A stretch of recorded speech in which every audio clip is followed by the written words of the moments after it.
నన్ను బ్రతకనీయండి, నన్ను బ్రతకనీయండి.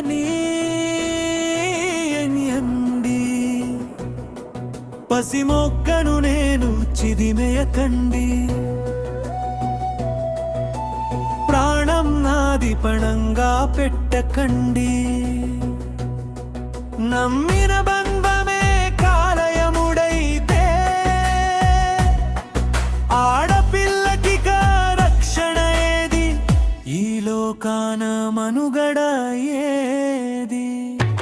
నన్ను బ్రతకనీయండి, నన్ను బ్రతకనీయండి.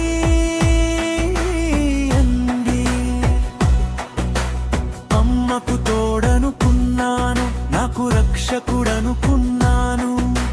తాత అని పిలిచిన నోటితో నిన్ను దేవుడివనుకున్నాను. 9 నెలల ప్రాయంలోనే 100 ఏళ్ల ఆయువు తీస్తావా?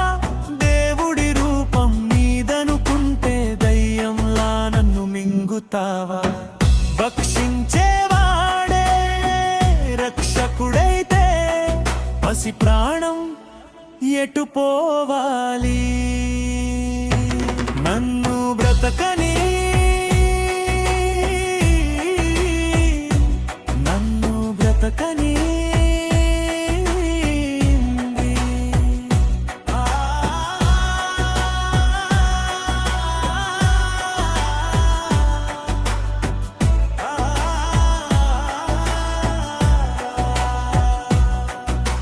మామయ్య అంటే నా మేలు కోరే మనిషనుకున్నాను.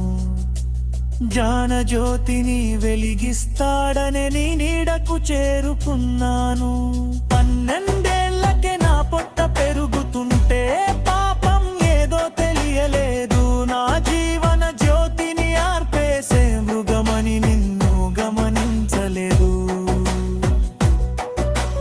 అమ్మ తమ్ముడే యముడై వస్తే ఆ వేదన ఎవరికి చెప్పుకోవాలి?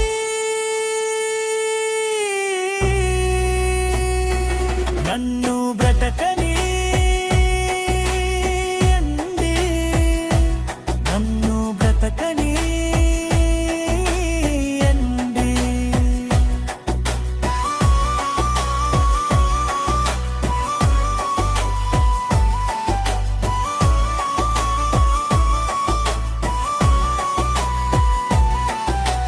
బయటికెళ్తే మానవ మృగాలు, ఇంట్లో ఉంటే రాబందులు. చుట్టూ ఉన్న చుట్టాలే చుట్టుముట్టే కాల సర్పాలు. మరో రామ్మోహన రాయ్ రావాలి, కందుకూరి కదిలి రావాలి.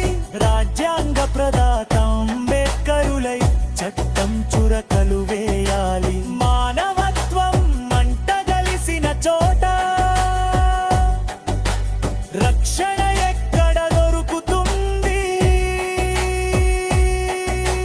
ప్లీజ్ నన్ను బ్రతకనీయండి, రేపటి వెలుగును చూడనీయండి. నన్ను మనిషిగా జీవించనీయండి.